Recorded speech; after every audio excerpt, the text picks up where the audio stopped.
Hello everyone, I'm Chase at Rocky Mountain ATVMC giving you a closer look at the vapor gauge from Trail Tech.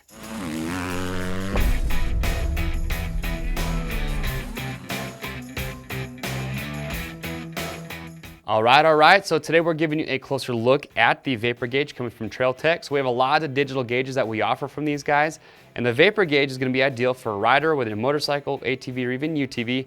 If you're looking for a speedometer, an RPM gauge, as well as a full trip computer, all built into one. So today we'll go through and we'll talk about all the features, everything that this is capable of, and we'll talk about installation as well and give you enough information to know if this is going to be the next gauge for you. Now before we get started, I just want to give a little disclaimer. There's a lot of features that are built into these, so some of the best advice that I can give is go through when you pick yours up, go through the owner's manual, get familiar with it, because there is some initial setup that you need to do to make sure that you're going to have accurate information. So it's very vital that you do that. And also, if you do have questions about these, a great place to ask those is on the product page. If you ask your questions there, you'll get answers from customers who have bought and are using the vapor gauge. So let's talk about what this thing can do for you.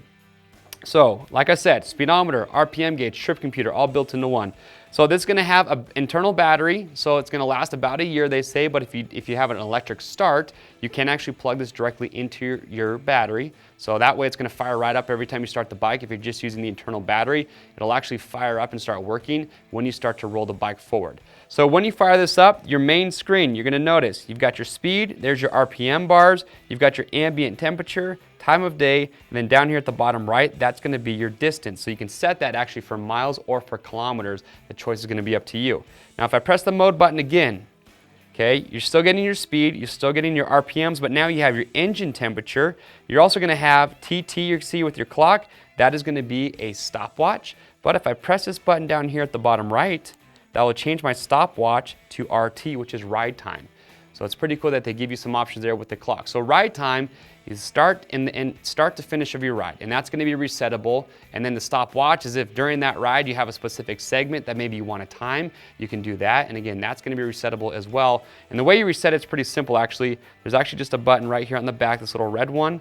If you press on that and hold it down, that will reset the trip computer and restart everything.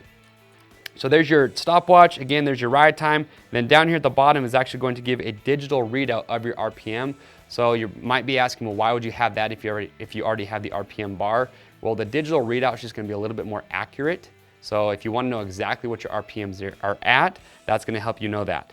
Now if I press the mode button one more time, this is pretty cool. This is going to store all your trip data. So when you're done with the ride, you can actually look at this.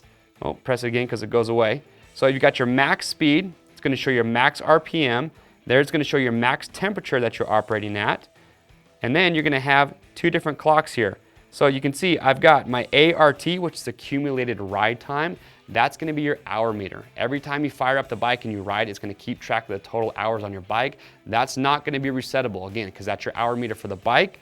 And then the other, if I go here, press my button, now I have my odometer. So it's also going to be your total trip distance from the first time you install this, and for the entire length that you own it, it will always keep track of your distance. And again, just like with your accumulated ride time, that odometer is not going to be resettable. But it's pretty cool that after a ride you can go through, look at your max speed, and again, that max speed will reset every time you reset the trip computer. Now, last couple things I do want to highlight is you have some indicating lights that are built into this. So they're LED lights up here in the top corners. So what these are for is for temperature and for RPM. So when you get this brand new out of the box and you're setting it up, what you can do is you can actually program it so that at a certain temperature, the LED light will flash on. It's plenty bright. You're going to see it during the daytime, and it will let you know that a certain temperature has been reached. So if you want to monitor your engine temp to make sure you're not overheating, you can do that. And the other is for RPMs. So the RPM indicator light will pop on when you reach a certain RPM. So some riders might want it, some may not, but that way, if you need a reminder to shift, you can do that as well. So you just have, again, it's just a couple more options, a couple more features that you have built in. Now, last thing we'll talk about is installation. It's very important when you're picking these up that you enter the make, the model, and the year, because they are machine specific, and I'll explain why, and that's just going to ensure that you get proper fitment. But if you look at the back here, it's essentially plug and play in the back. It's just going to go right into your machine's wiring system. Now, as you can see on the table, everything that you're going to need for install is going to come included. So you've got your temp sensor, you've got your magnet kit for your speedometer. They also do include some mounting hardware. These are going to help you get mounted up right to your handlebars. But what I recommend is you're making an investment here, so you want to ask for protection. This won't come included, but they are available on our website. It's just an aluminum or a billet aluminum bracket that will have the vapor gauge fit right inside of it. So in my opinion, I think it's worth the money to pick one of these up to add some protection to the gauge that you're gonna be picking up. If you guys do have any further questions, leave your comments below and we'll help get those answered for you. To pick one up, you can click on the link at the end of this video. If you guys like this product review and you want to see more like it, make sure to click subscribe to us on YouTube, and that's going to keep you up to date and in the loop on the latest gear guides, product reviews, and how-to videos that we're constantly rolling out. And as always, orders over $75 ship free. I'm Chase at Rocky Mountain. We'll see you on the trails.